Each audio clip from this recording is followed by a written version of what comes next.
안녕하세요. 건강의 달인 건달입니다. 볶은 음식이나 튀긴 음식 좋아하시나요? 아무래도 세계적으로 중국 음식이 맛있다라고 알려진 이유 중에 하나는 볶거나 튀기는 음식이 많지 않나 생각이 됩니다만 어떻게 생각하시나요? 그러면서 동시에 볶은 음식이나 튀긴 음식은 건강에 좋지 않는 식품으로 인식되어서 드시는 것을 꺼려 하시는 분들도 많이 계시죠. 백숙은 괜찮은데 치킨은 안 된다. 이런 식의 이야기가 많이 있습니다만 이 부분도 어떻게 생각하시나요? 자기 관리 철저하기로 소문난 탤런트 최수종 씨는요, 기름진 음식을 거의 먹지 않는다라는 이야기를 방송을 통해서 들은 적이 있습니다. 기름은 무조건 줄여서 사용하시는 것이 건강에 좋은 방법일까요? 이 질문에 대한 대답은요, 분명합니다. 아닙니다. 조리 방법에 맞게 적절한 양의 기름을 섭취하시는 것은요, 오히려 건강에 유익을 줄 수 있기 때문입니다.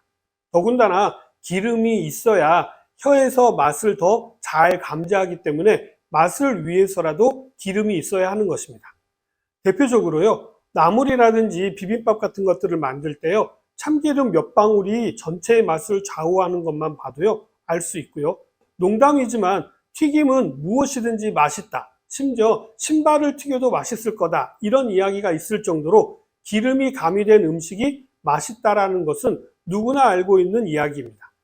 그러나 지금까지 TV라든지 신문 등 각종 매체를 통해서 알려진 내용을 살펴보면요, 지방은 열량이 높고 비만을 비롯한 만성질환의 원인으로 부각되어져 왔습니다. 이렇게 부정적인 부분만 강조되다 보니까 지방은 무조건 줄여야만 하는 영양소라고 여겨져 왔죠. 정말 지방은 우리 건강에 도움이 안 되는 영양소일까요? 물론 과도한 지방 섭취는 여러 가지 질환의 원인이 될 수 있습니다만 적절한 지방 섭취는 우리 몸에 에너지와 필수 지방산을 공급해 주기 때문에 건강을 유지하는 데 도움을 줍니다. 더군다나 필수 지방산의 경우는 필수자가 붙어 있기 때문에요. 먹어도 되고 안 먹어도 되는 것이 아니라 반드시 먹어야만 우리 생명을 유지할 수 있다라는 의미입니다. 그렇기 때문에 지방은 반드시 섭취해야만 하는 필수 영양소입니다. 지방이 하는 역할을 좀 간단히 살펴보면요. 지방은 에너지를 저장하는 기능을 가지고 있습니다. 거기에다가요, 피하 지방의 경우에는요, 보온 작용을 하는데 필수적인 역할을 하고요. 내장 지방의 경우에는 외부의 충격으로부터 내장을 보호하는 작용을 합니다. 내장이 있는 복부 부위는요, 내장을 보호하는 뼈가 없기 때문입니다. 이 밖에도 지용성 성분의 흡수에도 관여하고요. 우리 세포막과 피부를 보호하는 작용도 합니다. 우리 조직을 치료하는 데도 사용이 되어지는데요. 가장 대표적인 것이 바로 콜레스테롤입니다. 이 콜레스테롤은 혈관을 치료하는 역할을 할 뿐만 아니라 호르몬을 만드는 역할도 합니다. 이렇듯 우리 몸에 꼭 필요한 부분을 차지하고 있는 것이 바로 지방이기 때문에 지방이 없으면 우리는 살아갈 수가 없는 것입니다. 그렇다면 어떤 요리를 할 때 어떤 기름을 사용하는 것이 좋을까요? 우리는 일상적인 식사에서 다양한 식품을 통해서 지방을 섭취하게 됩니다. 특히 기름은 양념에 고소한 맛을 주거나 볶고 튀기는 등 여러 가지 용도로 사용되어져서요, 지방의 주요 공급식품이라고 할 수 있습니다. 그렇기 때문에 건강하게 지방 섭취를 할 수 있는 방법 중 한 가지는요, 요리에 어울리는 적절한 기름을 잘 선택해서 사용하여서 조리하시는 것이겠죠.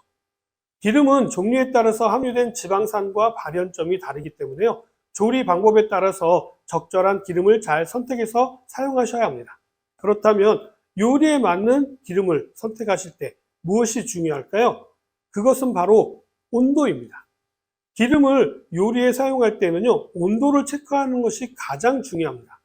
생채라든지 샐러드, 무침같이 주로 낮은 온도에서 조리하는 경우는요, 발연점이 낮은 올리브유나 들기름, 참기름 등을 사용하시는 것이 좋겠죠.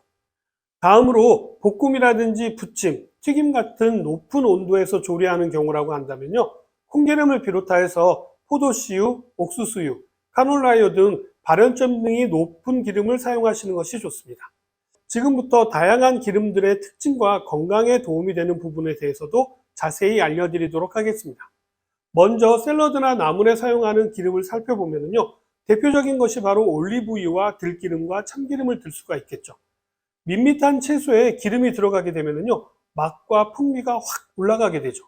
바쁜 현대인들에게 샐러드는요, 채소를 쉽고 간편하게 먹을 수 있는 방법 중에 하나인데요. 채소 본연의 맛과 향은 물론이고요, 아삭아삭한 식감과 싱싱함도 살릴 수가 있죠. 뿐만 아니라 재료에 따라서 열을 가해서 조리하지 않기 때문에요, 영양소 손실이 적어서 비타민과 미네랄 섭취에도 용이합니다. 하지만 생채소만 그대로 먹기에는요, 심심할 수가 있는데요. 이때 소스나 샐러드 드레싱에 약간의 기름을 넣게 되면요, 더 부드러워지면서 독특한 맛과 향을 즐길 수가 있게 되죠. 특히 참기름이나 들기름이나 올리브유와 같은 향이 있는 기름이 채소와 잘 어울립니다. 올리브유의 경우에는요, 오메가3, 6, 9이 들어있다라고 하지만요, 그 양이 그렇게 많지 않습니다. 대부분은 올레산이고요. 이 올레산은 콜레스테롤 수치를 낮춰주고 혈관 건강에 도움이 되는 것으로도 알려져 있죠. 냉장고에 오래 두면 엉기는 현상을 볼 수가 있습니다. 그래서 실온에 보관을 권장하고요. 가급적이면 엑스트라 버진으로 선택하시고 빨리 드시는 것을 권장합니다. 거기에 비해서 들기름은요, 오메가3가 50%가 넘게 함유되어져 있습니다. 보통 오메가3 하면 생선 기름을 먼저 떠올리시는데요. 아닙니다. 들기름이 진짜 오메가3의 대표 식품입니다. 오메가3의 효능에 대해서는 말씀 안 드려도 너무나도 잘 알고 계시죠? 두뇌 발달에 좋다라고 알려져 있는 DHA가 바로 오메가3입니다. 오메가3가 많은 기름이기 때문에요, 산패가 쉽게 일어날 수가 있어서 가급적이면 작은 병에 보관하시고요, 빨리 드시는 것이 좋습니다. 저는 2달이 넘지 않게 드시라고 권장하고 있습니다. 참기름의 경우에는요, 오메가6가 많이 함유되어져 있는데요, 토코페롤과 세사몰도 많이 함유되어져 있어서 들기름에 비해서 산패가 훨씬 적게 일어납니다. 그렇기 때문에 들기름의 산패를 막기 위해서는요, 들기름 80에 참기름 20 정도를 섞어서 사용하시게 되면요, 훨씬 더 오랫동안 들기름을 두고 드실 수가 있게 되는 것이죠. 참기름은 들기름에 비해서 산패가 늦게 일어나기 때문에요, 오래 두고 드실 수 있지만 참기름도 불포화 지방산이 많기 때문에요, 가급적이면 빨리 드시는 것이 좋고요, 6개월에서 최장 1년이 넘지 않게 드시기를 권장합니다. 그렇기 때문에요, 참기름도 작은 병에 담긴 것을 선택하셔서 빨리 드시는 것이 좋겠죠.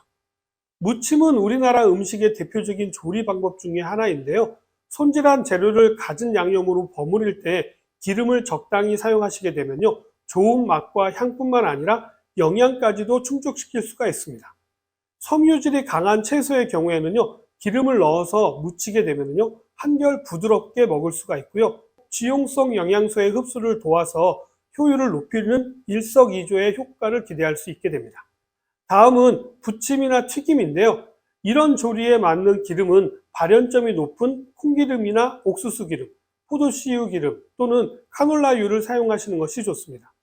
튀김은 보통 150도에서 180도 정도의 고온으로 조리하는 것으로 재료의 원료 수분을 날리고요, 기름이 흡수되면서 바삭한 식감과 함께 독특한 맛과 향을 내게 됩니다. 비교적 조리 시간이 짧기 때문에요, 음식 본연의 영양소나 맛의 손실이 가장 적은 아주 우수한 조리법입니다.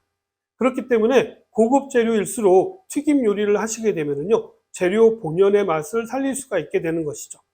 이뿐만 아니라 흡수된 기름은요, 체내의 필수 지방산 공급은 물론이고요, 지용성 비타민이 효과적으로 이용될 수 있도록 도와주는 역할을 합니다. 튀김용 기름으로 발연점이 높고 향기에 영향을 덜 주도록 향이 없는 식물성 기름을 선택하시는 것이 좋습니다. 오늘은 조리법에 따른 기름 선택법에 대해서 말씀을 드렸는데 어떻게 좀 도움이 되셨나요? 기름은 우리 몸에 꼭 필요한 필수 영양소라는 것도 꼭 기억하시기 바라면서 저는 다음 시간에 다시 찾아뵙도록 하겠습니다. 감사합니다.